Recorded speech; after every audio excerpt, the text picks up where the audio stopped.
If you're anything like me, you want to be able to make a great cocktail, but usually that ends up with a whole selection of all kinds of obscure, sorts of liquors that you have no idea what to do with. So today we're here at 7 Grand, our favorite whiskey bar in San Diego, to learn to make the perfect old fashioned. I'm Brett Winfield. I'm the general manager at 7 Grand San Diego, and we're gonna make an old fashioned today. So you need a glass, obviously. And then old fashioned is essentially an old drink, old fashioned. You drink in the old fashioned way. So it's basically made up of sugar. You got bitters. We use Angostura. You've got bourbon, rye, whatever kind of whiskey you want. We love Maker's Mark, so that's what we use. And just a touch of water. So here we go. So first thing you got to do is get your sugar cube.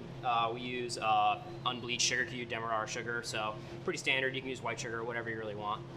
So you put that in your bottom of the glass, and then you take your Angostura bitters, give it a couple dashes, and we just kind of get saturate the cube a little bit, and then just a touch left over in the bottom of the glass. Then you take your water, and really the water is just to help you break down the sugar cube. You're gonna make a slurry of sorts. Muddler, and you're just gonna break down that sugar cube. It comes apart really easily. And then you're kind of just rubbing it around the inside of the glass rather than kind of smashing it. And you're just kind of creating that little slurry of sorts.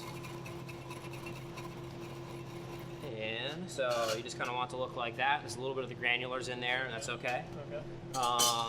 And then when you're building cocktails, you always want to go build it before you add ice.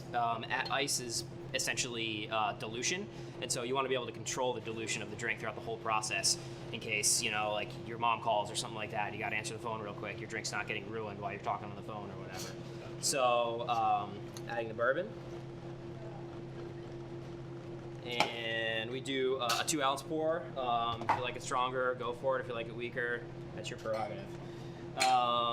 So basically the drink is built. Now we're gonna add our ice. And give it a few stirs. And the stirring is just chilling, diluting the drink. We stir ours for about 15 seconds or so. With the goal of having it almost completely diluted. If you stir it to a complete and perfect dilution, the drink is only degrading after that. So we stir ours to just before it's perfectly diluted, so that there's a bigger sweet spot of the cocktail in your hand. So the drink isn't always getting bad; it's getting better, and then it's then it's degrading a little bit. And it's cool because you can kind of see how the drink tastes different. You can figure out whether you like it more diluted, less diluted, colder, less cold. So that's essentially the role of stirring and ice in dilution in cocktails. And then some citrus. So we do a orange peel and a lemon peel.